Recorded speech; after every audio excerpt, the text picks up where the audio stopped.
এই পাঠাইয়া আমি মুমিনদের উপর বড় দয়া করলাম, বড় অনুগ্রহ করলাম। তাহলে আল্লাহ রাব্বুল আলামিন নবীজিকে আমাদের মাঝে পাঠানোর মাধ্যমে আল্লাহ নিজেই ঘোষণা করছেন যে আমি মুমিনদের উপর বড় দয়া করলাম, বড় অনুগ্রহ করলাম। অনুগ্রহ আর দয়া করলেন কিভাবে?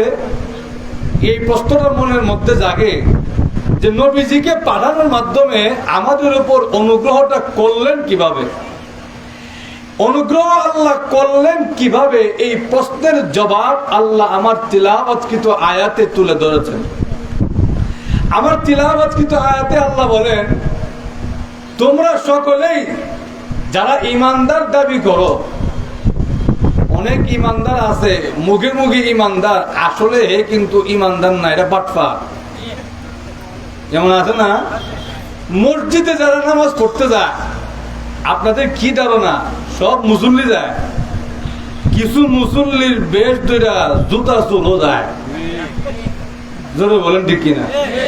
এরা যায় মুসল্লি বেশ ধরে, মাথার টুপি, গাও পাঞ্জাবি, গিয়া নামাজও পড়ে, কিন্তু সব রে শেষ দাঁত পালাইয়া এই জুতা বগলের তোলে লেবাকি দেখি, যেমন আছে না? তাহলে আমি আপনি যদি এরও মুসল্লি ডাকি, তাহলে কি মুসল্লির হক আদায় হবে? আরো জোরে বলেন। তাহলে আমাদের সমাজে খালি মুখে মুখে লা ইলাহা ইল্লাল্লাহ বললেই এর মুমিন বলা যায় না। কেন যায় না? কারণ ফেরাউনও মরণের সময় লা ইলাহা ইল্লাল্লাহ বলছিল। কোরআন শরীফে আল্লাহ আনছে, মরার সময় ফেরাউন বলে ওয়া আনা মিনাল মুসলিমিন। আল্লাহ এখন তো বুঝি লাইছি আমার আর সময় নাই, সুযোগও নাই, আজকের থেকে আমিও মুসলমান। আল্লাহ কয় আল আন, এখন তোর ঈমান আনার সময় হয়েছে। সারা জীবন করলি আকাম কুকাম, সারা জীবন বললি আনা রব্বুকুমুল আ'লা, আমি তোমাদের সবচাইতে বড় রব, আমার চাইতে বড় খোদা নাই। আর এখন মরণের সময় আমিও মুসলমান, তোর এই মুখে মুখে ঈমান আমি আল্লাহর কাছে কোনো দাম নাই। যদি বলেন ঠিক কিনা?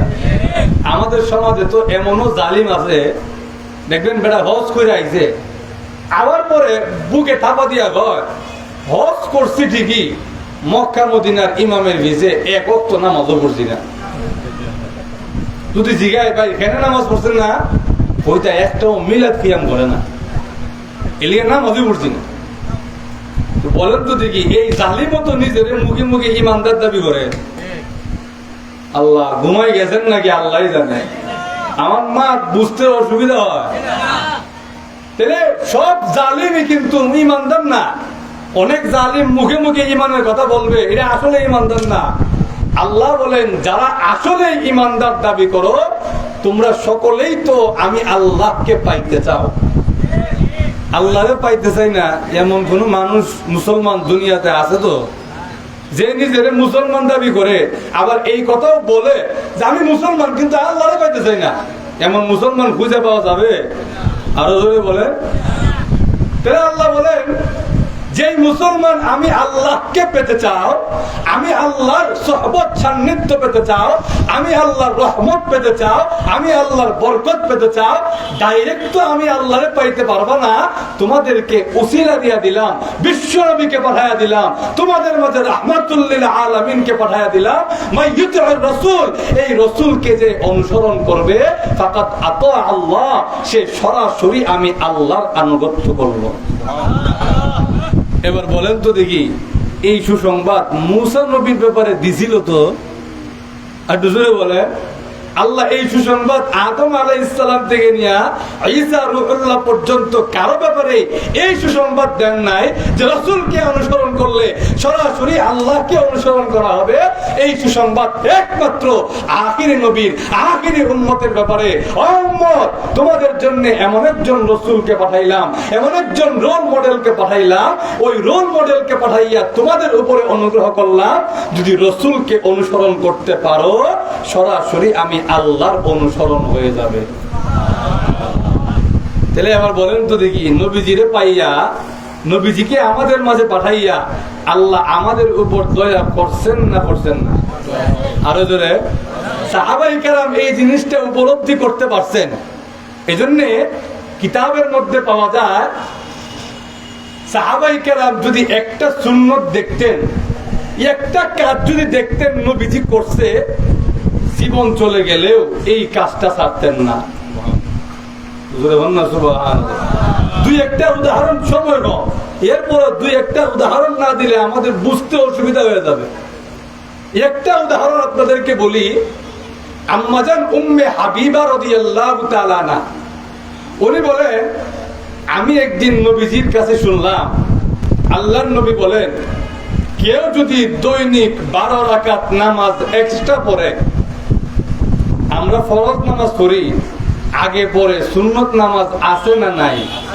আরো জোরে বলেন। হিসাব করলে দেখবেন 5 ওয়াক্ত নামাজের আগে পরে মোট 12 রাকাত নামাজ এক্সট্রা আমরা পড়ি। ঘুমাই গেছেন নাকি আল্লাহ? কিছু হা না বইলেন আমার সাথে। 5 ওয়াক্ত নামাজের আগে পরে যে সুন্নত নামাজ গুলো আমরা পড়ি, হিসাব করলে দেখা যায় 12 রাকাত নামাজ হয়। এই 12 রাকাত নামাজ যদি কেউ পড়ে, নবীজি বলেন 12 রাকাত নামাজ পড়তে দেরি হবে, জান্নাতে তার জন্য একটা বাড়ি করতে আল্লাহ দেরি করবেন না। উম্মে হাবিবা রাদিয়াল্লাহু আনহা বলেন, এই কথা আমি যেদিন থেকে নবীজির মুখ থেকে শুনেছি, আমি কসম করে বলতে পারি, জীবনের শেষ মুহূর্তে এসে উনি বলছেন, কসম করে বলতে পারি আমার জিন্দেগিতে কোনোদিন আমি এই 12 রাকাত নামাজ ছাড়ি নাই। কেন ছাড়ি নাই? আমার নবীজি বলছে করতে। নবীজির অনুসরণ মানে আল্লাহর অনুসরণ। জোরে বলেন ঠিক কিনা? আরেকটা উদাহরণ দিই। ফাতেমা রাদিয়াল্লাহু তাআলা আনহা, আগে দেখবেন জব গম এগুলা পিসার জন্য জাতা পাওয়া যেত। জাতা চিনেন তো আপনারা? এটা ঘুরাইতে বড় কষ্ট হয়। তো ফাতেমা রাদিয়াল্লাহু তাআলা আনহা জাতা ঘুরাইতে ঘুরাইতে ওনার হাতের মধ্যে লম্বা লম্বা খড় পড়ে গেছে। উনি নবীজিকে ওনার হাত দেখাইতে গেছেন। আব্বাজান, শুনছিলাম জিহাদের ময়দান থেকে ফিরে আসার সময় আপনার কাছে গনিমত হিসাবে কিছু দাসীও আসছে। আমার হাতের যে অবস্থা, জাতা পিষতে আমার বড় কষ্ট হয়। খুব মেহেরবানি হয়, খুব উপকার হয় যদি একটা দাসী আমার দিলেন, যে দাসীটা আমার লেগে জাতা পিষবো।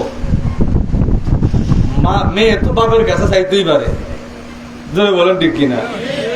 কিন্তু বাসাত গিয়া দেখে নবীজি ঘরে নাই। কিন্তু এখন আসছেন তো কারে দেখাবেন? আম্মাজান আয়েশার কাছে হাত দেখায় বলছেন, নবীজি আসলে, আব্বা আসলে আমার হাতের কথা আব্বারে বইলেন, আর বইলেন যেন একটা দাসী আমারে দিয়া দেয়, যেই দাসী আমার জাতাটা পিষা দিব। নবীজি ঘরে আসছেন। আম্মাজান আয়েশা সিদ্দিকা রাদিয়াল্লাহু তাআলা আনহা নবীজির কাছে বলছে, ফাতেমা আসছিল, আপনার কাছে একটা দাসী চাইছে, যেই দাসী তার জাতাটা পিষা দিব, তার হাতের অবস্থা ভালো না। আল্লাহ নবী, বিশ্ব নবী, চিন্তা করে দেখেন নবীজি কেমন ছিলেন। নবীজি রাতের বেলায় কোন দাসী নিয়ে গেছেন না, খালি হাতে গেছেন ফাতেমা রাদিয়াল্লাহু তাআলা বাড়ি। গিয়া দেখে শুয়ে পড়ছে ওনারা সবাই। উনি ওনাদের মাঝখানে গিয়া পড়ছে। আলী রাদিয়াল্লাহু আনহু বলেন, নবীজি এত কাছে আইসা বসছে, নবীজির এই উরুর গরম আমার পেটের মধ্যে লাগতেছিল। আল্লাহ নবী, বিশ্ব নবী রাহমাতুল লিল আলামিন ডাক দিয়ে বলেন, ফাতেমা রে, আমার কাছে তুমি একটা দাসী চেয়েছিলে, যেই দাসী তোমার জাতা পিষে দিবে। তোমার হাতে বড় যন্ত্রণা, তোমার হাতে বড় কষ্ট হয় গো মা। কিন্তু ফাতেমা, শুনে রাখো, তোমার জন্য আমি এমন উপহার নিয়ে এসেছি, তুমি যদি ঘুমানোর আগে, রাতে বিছানায় শুয়ে ঘুমানোর আগে যদি 33 বার সুবহানাল্লাহ, 33 বার আলহামদুলিল্লাহ, আর 34 বার আল্লাহু আকবার, এই 100টা জিকির করতে পারো গো মা, একটা দাসী তোমাকে দুনিয়ার উপকার করবে, কিন্তু ওই দাসী তোমাকে আখিরাতে কোনো উপকার করতে পারবে না। কিন্তু মা, শুনে রাখো, এই কালিমাগুলো যদি তুমি রাতে ঘুমানোর আগে 100 বার পড়তে পারো, কিয়ামতের কঠিন ময়দানে এই তাসবিহগুলো তুমি ফাতেমার পক্ষে দাঁড়ায়া যাবে। الرجيم মা দুনিয়াতে একটা দাসী দিয়ে কি করবা? কিয়ামতের দিন যদি এই তাসবিহ তোমার পক্ষে দাঁড়ায়, কিয়ামতের দিন বুঝতে পারবা একটা দাসীর চাইতে এই তাসবিহগুলা বেশি দামি আজিম। ফাতেমা রাদিয়াল্লাহু তাআলা বলেন, আমি আমার জীবনে কোনোদিন মনে হয় না ঘুমের আগে এই তাসবিহগুলা পড়তে আমার মনে ছিল না, এরকম আমার জীবনে স্মরণ হয় না। কারণ কি, আমার নবী আমার আব্বাজান বলেছেন এই কাজ করো, আমার জীবনে কোনোদিন এই কাজ ছাড়ি নাই। চিন্তা করে দেখেন এবার সাহাবাই কেরাম কিভাবে নবীজির অনুকরণ করতেন। আজকে আমাদের বর্তমান যুগের মুসলমানদের এই দুর্দশা, মুসলমান যেই দিকে যায় ওই দিকে মাই খায়। এই দুর্দশার কারণ হলো মুসলমান তাদের নবীর সুন্নত ছেড়ে দিছে। যদি বলেন ঠিক কিনা? আশরাফ আলী থানভী রহমতুল্লাহ আলাইহি ওনার কিতাবের মধ্যে, ওনার বয়ানের মধ্যে উনি বলছেন, যে এলাকায় একটা সুন্নত ওই এলাকার মানুষ ছেড়ে দিবে, মনে করেন উদাহরণ দিয়ে বলি, খানার আগে বিসমিল্লাহ বলা, এটা একটা সুন্নত। যে এলাকার মানুষ এই সুন্নত ছেড়ে দিবে, সুন্নত ছেড়ে দেওয়ার কারণে আল্লাহ ওই এলাকায় একটা বিদআত নাজিল করবেন। একটু আসতে বলেন নাউজুবিল্লাহ। আজকে সমাজের যেদিকে দেখবেন এদিকে মুসলমানদের দুর্দশা, যেদিকে দেখবেন এইদিকে বেদাতীদের ছয়লাভ। কারণ কি, সুন্নত উঠে বেদাত নামে। জোরে বলেন ঠিক কিনা? মুসলমানদের জন্য আল্লাহ শান্তির ব্যবস্থা রাখছেন নবীজির অনুসরণে, নবীজির অনুকরণে। কিন্তু মুসলমান ওই দিকে না যাইয়া গিয়া আমেরিকার কাছে ভিক্ষা করে, আমরা কিছু অনুগ্রহ করেন, আমরা কিছু দয়া করেন যেন আমরা শান্তি পাই। জোরে বলেন ঠিক কিনা? আমি আপনাদেরকে প্রশ্ন করি, যেই জিনিস যেখানে গেলে পাওয়া যায়, আপনি ওইখানে না গেলে কিয়ামত পর্যন্ত ওই জিনিস পাইবেন তো? জীবনে আম গাছে গিয়া জাম যদি তালাশ করতে পারবেন, কিয়ামতের আগেও পাওয়ার কোনো সুযোগ নাই। জোরে বলেন ঠিক কিনা? একটা কিচ্ছা বললে অসুবিধা হবে আপনাদের। এক এলাকায় এমন সুন্দর মাহফিল হয়, মাহফিল শেষ হতে হইতে গভীর রাত হয়ে গেছে। আপনাদের সিলেটে মাশাআল্লাহ সারা রাত যদি মাহফিল হয়। যদি বলুন ঠিক কিনা? এমনও মাদ্রাসা আছে সারা রাত জলসা হয়, সারা রাত ভরপুর মানুষ থাকে। আমি নিজেও গত বছর অনেক দূর, সুনামগঞ্জ দিরাই থেকে আরো দূর, রফিকনগর জায়গাটার নাম রফিনগর, সেই জায়গায় আমি রাত 3টা বাজে গেছি, গিয়া দেখি প্যান্ডেল ভর্তি মানুষ, সারা রাত মানুষ মাহফিল শুনে। তাহলে ওই এলাকায় মাহফিল শেষ হওয়ার পরে গভীর রাত হয়ে গেছে। এক লোক চিন্তা করলেন, এত রাত হয়ে গেছে, এলাকায় যাইতেও পারবো না, গাড়িও পাবো না, রাস্তাঘাটও নিরাপদ না। এক কাজ করি, পাশের গ্রামে আমার বিয়ের বাড়ি আছে, আজকের রাতটা বিয়ের বাড়ি ছাড়াইলেই। যেই কথা সেই কাজ, গেছে বিয়ের বাড়িতে, রাত বাজে 2টা। আওয়াজ যখন করছে এত রাতে কেউ, তো আমি অমুক এলাকা থেকে আপনার বিয়াই। আরে বিয়াই সাহেব, আপনি এত রাতে আসছেন, আপনি আগে আমাদের সংবাদ দিয়ে আসবেন না? তাহলে তো আপনার জন্য বাজার সদাই করে রাখি। এত রাতে আসছেন, আপনারা খানি কি দেই আর কি মেহমানদারি করি। আচ্ছা, আসছেন যখন বসেন, আপনারা এক কাপ চা খাওয়াই, চা খাওয়ানোর পর দেখা যায় বলে কি হয়। এখন আমাদের সমাজের নিয়ম হইল, মেহমান রে দুধ চা খাওয়ানো লাগে, রং চা খাওয়ানো যায় না। রং চা খাওয়াইলি বকিলে দুধের টাকা বাঁচাই লিছে। যদি বলেন ঠিক কিনা? এখন বেগম সাহেবের কি কয়, বিয়াই সাহেব আসছে, এক কাপ দুধ চা বানায় দাও। বেগম সাহেব কয়, ঘরে কোনো দুধ বুধ নাই, দুধের ব্যবস্থা নাই। কেন দুধের ব্যবস্থা নাই? গাইটা দুধ দেয় না? গায়ে তো দুধ দেয়, এক কাপ চা বানাই দে, দুধ আর দুধ লাগবো, কেন বকিলামি করো? এক কাপ চা বানায় দাও। বেগম সাহেব মাথার আট দিয়া কয়, কার লোকে সংসার করি, গায়ে যে দুধ দেওয়া বন্ধ করছে এই খবরও তাদের নাই। এখন গায়েও দুধ দেয় না, গড়েও দুধের ব্যবস্থা নাই, কিতা করতো? এখন মনে মনে চিন্তা করে, রং শত দেওয়া যায় না, মনে মনে অঙ্ক করে যে আমার তো একটা বলদও আছে, আমার গায়ে যদি 2-3 সের দুধ দিতে পারে, আমার বলদ দেখি 1 পা দুধ দিবে না। আমি দাঁড়িপাতন এলাকাবাসীকে জিজ্ঞেস করি, আপনাদের এলাকায় বলদের দুধ দেয় তো? আরো জোরে বলে। উনি অঙ্ক হিসাব করে বালতি নিয়ে রওনা হয়েছে গোয়ালের দিকে। গোয়ালে যাওয়ার পরে যখন গায়ের দিকে না যায়, বলদের দিকে যায়, বলদের চোখ উল্টায় হয়, তাই না? উল্টায় এখানে তাই না? তো আমার কাছে আমার কথা না, দেখি কি হয়। গিয়া যেমনি বড়দের নিচে পজিশন লয়ে বসছে, গায়ের নিচে যেমন একটা দৌড়ার জায়গা আছে, বলদের নিচেও তো একটা জায়গা আছে। এখন যে মাত্র ওই জায়গায় হাত দিছে, এমনি বলদের লাত্তি দিয়া নাক ফাটায় রক্ত হয়ে ফেলেছে। এখন মেহমান বিআই সাহেব দৌড়ে আসছে, বিআই সাহেব আপনার এই অবস্থা কেন? মেজবান বিআই সাহেব বিআই সাহেব আপনার দুধ চা দিমুছে, ঘরে দুধের ব্যবস্থা নাই, দুধ চা কেমনে না দেই, রং চা কেমনে দেই।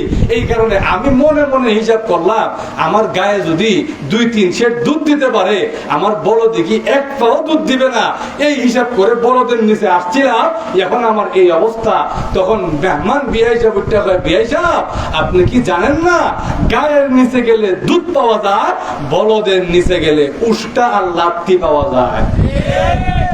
ঠিক তেমনি ভাবে আজকে মুসলমানরা আল্লাহ তাদের শান্তি, তাদের রহমত রেখেছিল বিশ্ব নবীর অনুসরণে।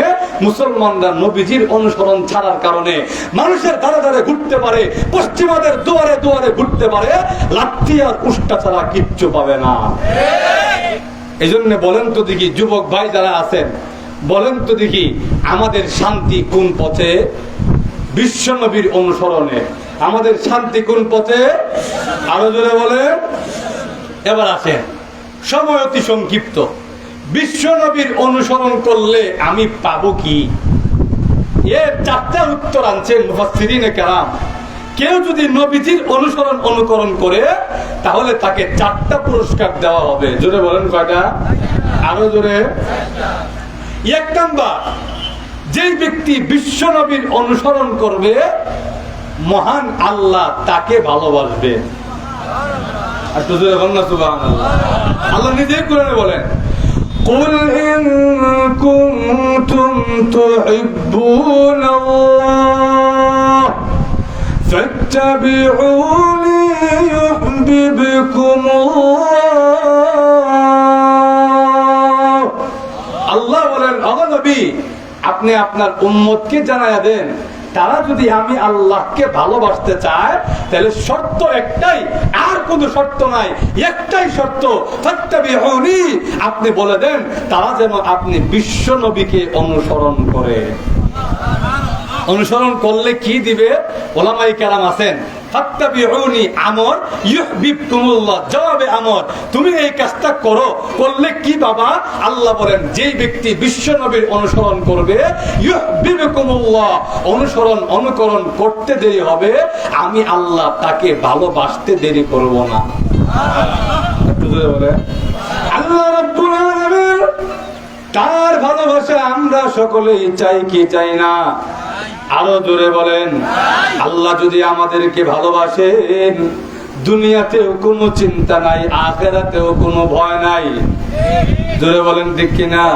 শুধু তাই না, হাদিস শরীফের মধ্যে এসেছে, আল্লাহর নবী, বিশ্ব নবী রাহমাতুল লিল আলামিন বলেন, উম্মতেরা রে, যখন আল্লাহ কোনো বান্দাকে ভালোবাসেন, ইন্নাল্লাহা ইযা আহাব্বা আবদান, আল্লাহ যখন কোন বান্দাকে ভালোবাসেন, সর্বপ্রথম আল্লাহ জিবরাইলকে ডাক দেন, জিবরাইল আমি আল্লাহ অমুক বান্দাকে ভালোবাসি, আজকের থেকে ফাহিব্বাহু, আজকের থেকে তুমি জিবরাইলও তাকে ভালোবাসো।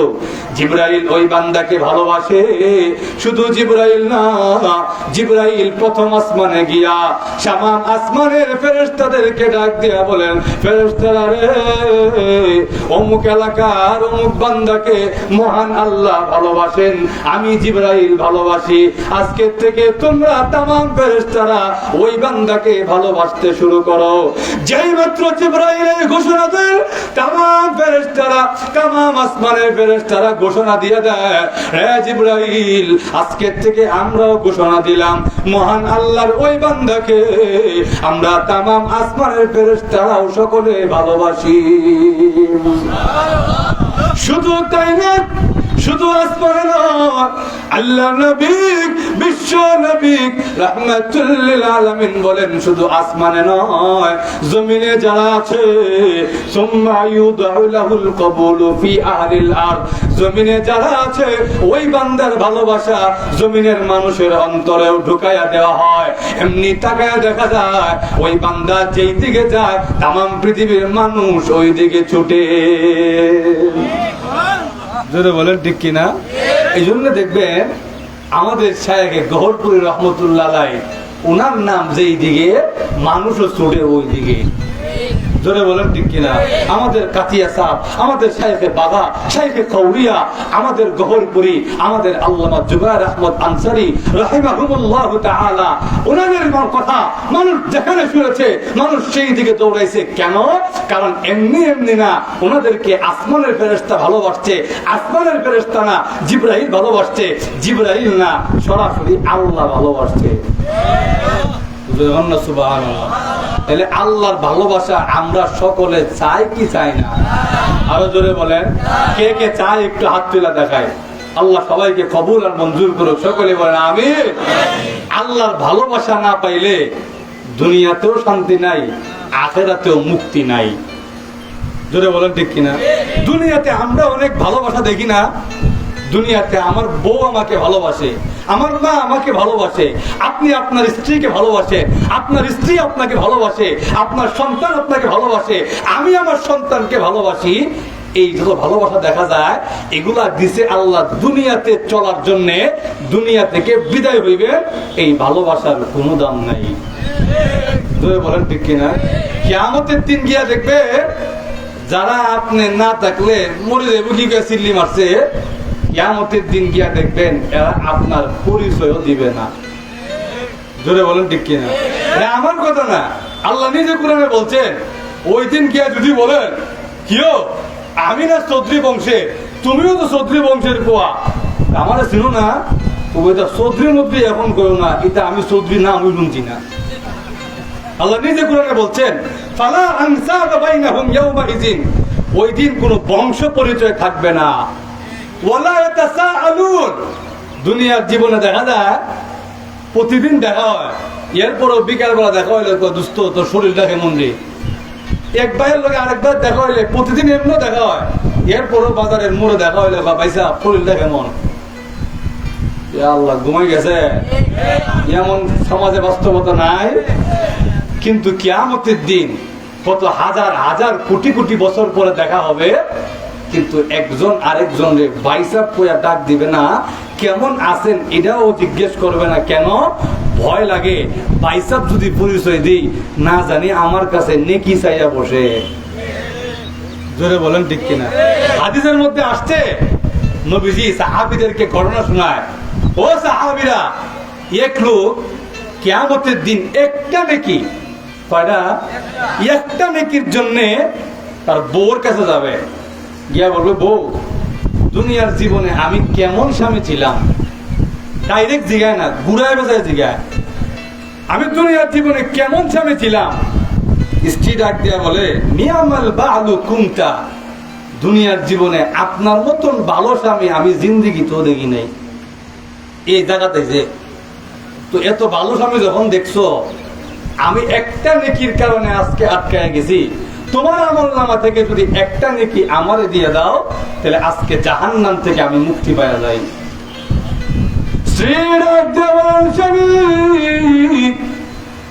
একটা নেকির জন্য আমার কাছে যে এসেছেন, জাহান্নাম কি তাকায়া দেখেন না?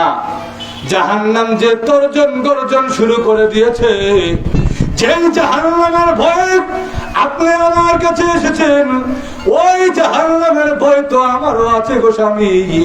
আপনাকে যদি একটা নেকি দিয়া দেই, আর যদি আমার আমলনামা থেকে একটা নেকি শর্ট পড়ে যায়, বলেন না আমি কার কাছে যাব, কোথায় যাব? স্ত্রী নেকি দিয়া সাহায্য করে না, সন্তানের কাছে যায়, সন্তান নেকি দিয়া সাহায্য করে না। আল্লাহর নবী বলেন সাহাবীরা রে, ওই বান্দাটা তামাম হাসরের ময়দান ঘুরে ফিরবে, কিন্তু একটা নেকি দিয়াও কেউ তাকে সাহায্য করবে না। তামাম হাসরের মাঠ ঘুরবে, কিন্তু একটা নেকি দিয়ে কেউ সাহায্য করবে না।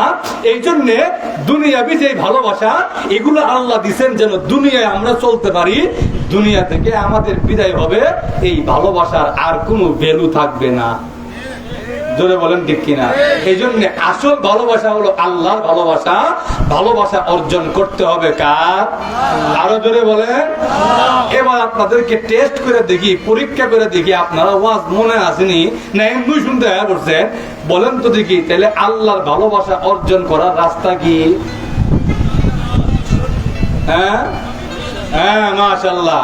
আল্লাহর ভালোবাসা অর্জন করার রাস্তা হলো বিশ্ব নবী মুহাম্মদুর রাসূলুল্লাহ সাল্লাল্লাহু আলাইহি ওয়াসাল্লামকে অনুকরণ করতে হবে। জোরে বলেন ঠিক কিনা? সময় সংক্ষেপ করে ফেললাম। 2 নাম্বার, নবীজিকে অনুসরণ করলে 2 নাম্বার পুরস্কার।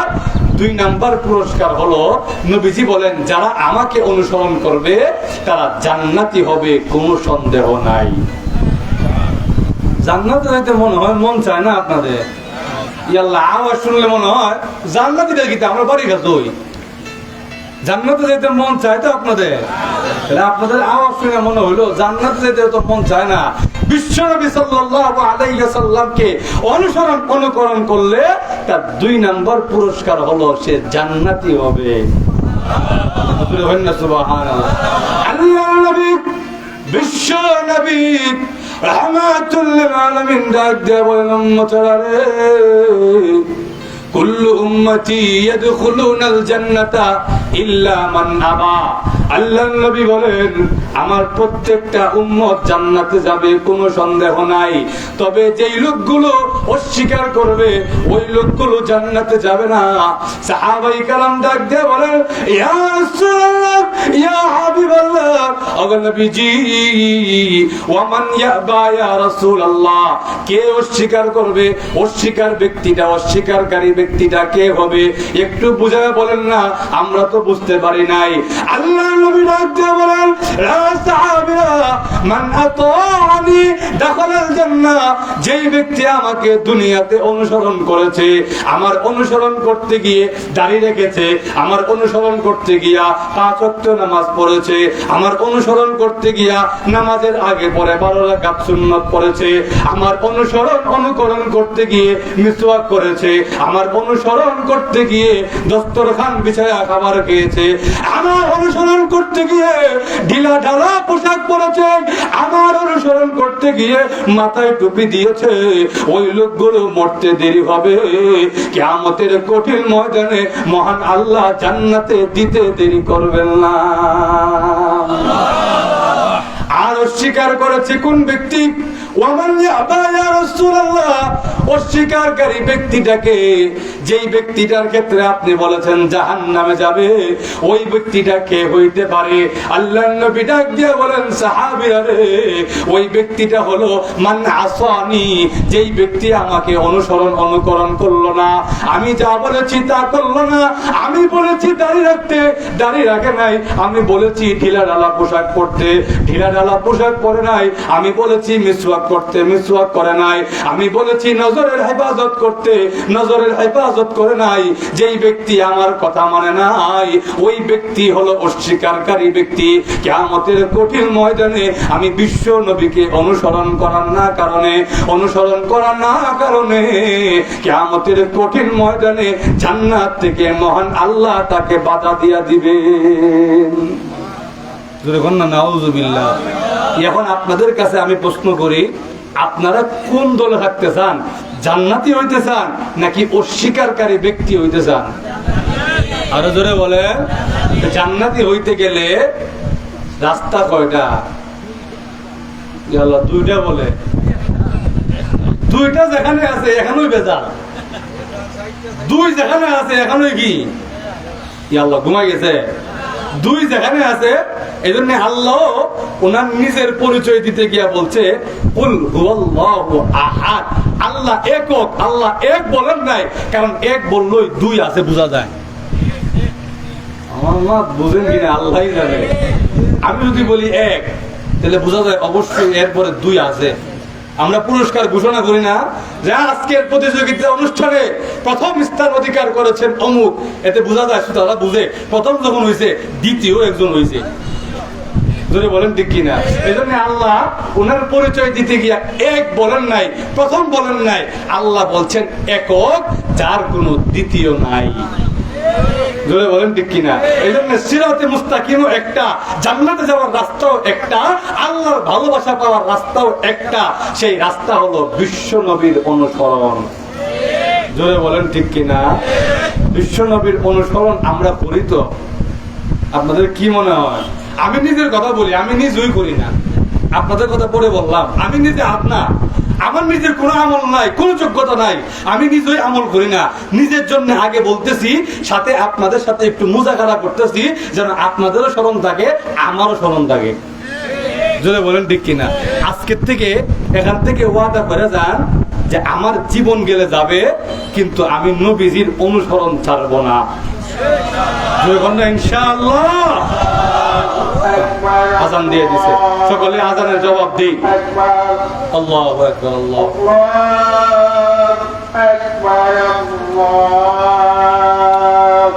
আকবার, আল্লাহু আকবার।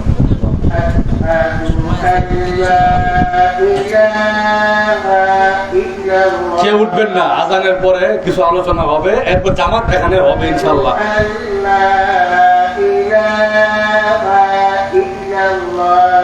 أشهد أن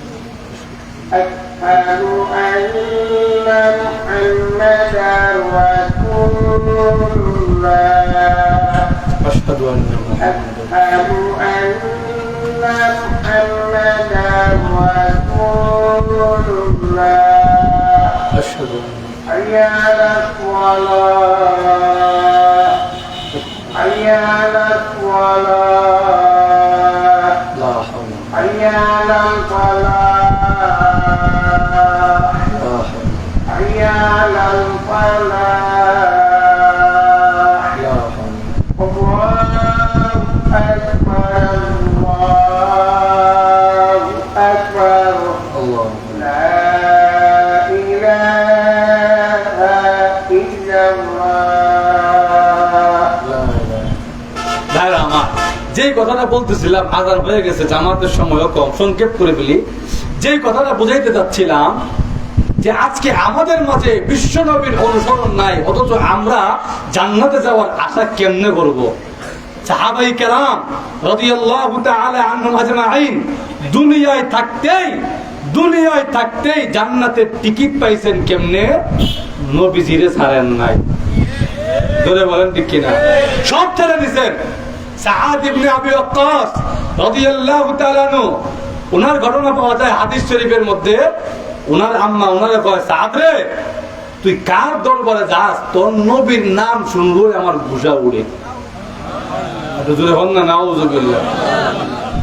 তুই তুই কি তোর নবীর দরবার ছাড়বি, না আমি মার বাড়ি ঘর ছাড়বি? কোনটা ক? হয় নবীর দরবার ছাড়বি, আর নাহলে আমার বাড়ি ঘর ছাড়বি। সুবহানাল্লাহ বলেন না? সাআদ ইবনে আবি ওয়াক্কাস রাদিয়াল্লাহু তাআলা আনহু ডাক দিয়া বলেন, না গো, শুধু আপনার বাড়ি কেন, তাম পৃথিবী ছেড়ে দিতে রাজি আছি গো মা, কিন্তু একটা মুহূর্তের জন্য আমার নবীকে ছাড়তে পারবো না। মা চিন্তা করে দেখলেন, এটারে এমনি কাম হইব না। আমার ছেলে তো বড় মা ভক্ত সন্তান, মা যেমনে কয় এমনি শুনে, এক কাজ করি, এর ইমোশনাল ব্ল্যাকমেল করি। ইমোশনাল ব্ল্যাকমেল বুঝেন তো আপনারা? আবেগ নিয়ে গেলে। এখন সাহাব রাদিয়াল্লাহু তাআলা আমাকে কি বলে, সাহাব রে, বুঝছি তুই নবীর দরবার ছাড়বি না, ঠিক আছে যা, তুই যখন নবীর দরবার ছাড়বি না, আমি মা খাওয়ান দাওয়ান ছেড়ে দিলাম, তুই নবীর দরবার ছাড়িস না, আমি না খাইয়া মরে যাবো। দেখি তুই মা রে কেমন মহব্বত করস। বলেন তো দেখি, সন্তান রে কথা বললে সন্তান মানতে পারবে? রজুরে বলে, মার ধারণা হইলো আমার ছেলে যেহেতু মা ভক্ত সন্তান, আমি যখন খাওয়া দাওয়া ছেড়ে দিমু, মরার উপক্রম হয়ে যাব, আমার ছেলে সব পালায় আমার কাছে আয় বলবো। দেখা গেছে ঠিকই 3 দিন হয়ে গেছে, ওনার মা খাবার খায় না, জান যা যায় অবস্থা। ওনার মনের মধ্যে ভয়, আল্লাহ আমি কি করবো, নবীরও থাকতে পারি না, মারও থাকতে পারি না, কি করব? আল্লাহ ওনার অন্তরে সমাধান ঢাইলা দিয়েছেন। কারণ আল্লাহ ওয়াদা করছে,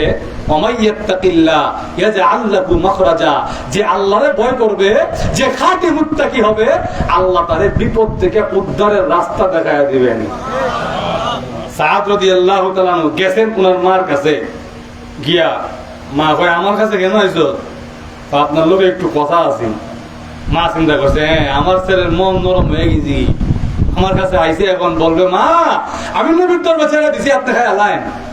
কি কথা কবি রে বাবা? কানটা এমনি উঠাই দিছে।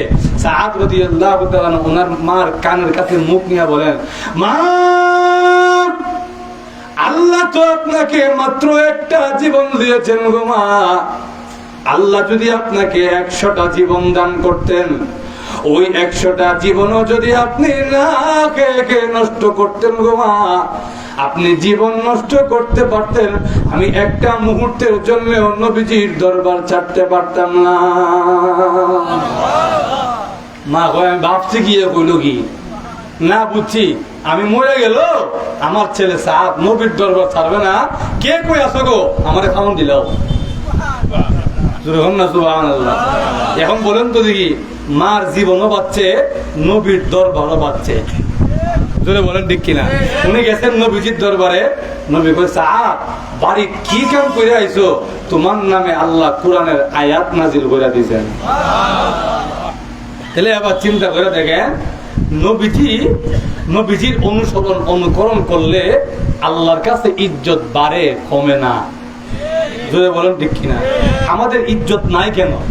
আমাদের সম্মান নাই কেন? আজকে আমাদের সমাজের দিকে তাকায় দেখেন, আমরা বুকে থাবা দিয়ে বলি যে আমরা আমাদের সমাজে 90% মুসলমান। 90% মুসলমান হওয়ার পরেও আপনার 1% দামও প্রধানদের কাছে নাই। জোরে বলেন ঠিক কিনা? কেন নয়? যেই দেশে 90% মানুষ মুসলমান, সেই দেশে ইসলাম কেন কায়েম হয় না? যেই দেশে 90% মুসলমান, সেই দেশে রসুলকে কেন অবমাননা করা হয়, কোরআনকে কেন অপমান করা হয়, আল্লাহকে কেন গালি দেওয়া হয়? কেন এই সমাজে ইসলাম কায়েম হয় না? ইসলামের বিধিবিধান কেন এই সমাজে কায়েম হয় না? কারণ এই সমাজে 90% মুসলমান থাকতে পারে, কিন্তু মুসলমানরা নবীরে ছেড়ে দিছে। ধরে বলেন ঠিক কিনা? ও মুসলমান, যদি আমাদেরকে আমাদের পুনরায় শান শৌকত ফিরাই আনতে হয়, আমাদের তাহজিব তামাদ্দুন, আমাদের ইতিহাস ঐতিহ্য, আমাদের সংস্কৃতি যদি ফিরাই আনতে হয়, নবীজির অনুসরণ অনুকরণ ছাড়া দ্বিতীয় কোন রাস্তা আমাদের সামনে খোলা নাই। যদি বলেন ঠিক কিনা? ভাইরা আমার, সর্বশেষ পয়েন্ট যে কথাটা আমি আলোচনার শুরুতে বলছিলাম, যেই ব্যক্তি নবীকে অনুসরণ করবে তার সর্বশেষ পুরস্কার হলো নবীকে অনুসরণ করবে ঠিকই, কিন্তু নবীকে করবে ডাইরেক্ট অনুসরণ, ইনডাইরেক্ট অনুসরণ হবে আল্লাহ।